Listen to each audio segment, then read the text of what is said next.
আজি যিহেতু মঙ্গলবাৰ সো একদম সিম্পল নিৰামিষ এটা ৰেচিপি বনাও হওক বেঙেনা এটা পুৰি ললোঁ প্ৰথমে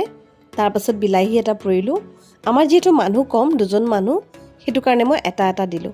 আপোনালোকে বিচাৰিলে দুটা দুটাকৈ দিব পাৰে দাইল বনাই থৈছিলোঁ আৰু দাইলতে আলু দিছিলোঁ নহ'লে আলু পুৰিবলৈ বহুত সময় লাগে জলকীয়া তিনিটামান পুৰি ল'লোঁ আৰু লগতে ইয়াতে নহৰু এটা পুৰি ল'লোঁ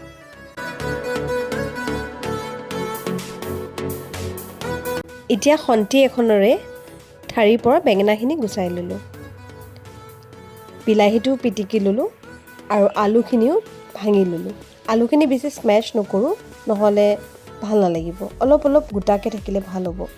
তাৰপাছত জলকীয়াখিনি অলপমান ভাঙি দিলোঁ আৰু এটা কেঁচা পিঁয়াজ মিহি মিহিকৈ ইয়াতে কুটি দিলোঁ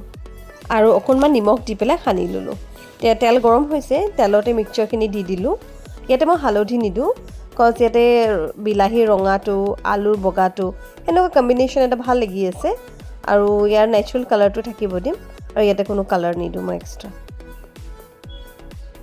অকণমান ভাজা পাছতে চাব পাৰিব যে বিলাহী পানী বেঙেনাৰ পানী সেইখিনি শুকাই আহিছে তাৰ পাছত অকণমান শেষত মিঠাতেল ওপৰৰ পৰা দি দিব বাছ এইখিনিয়ে কৰিব লাগে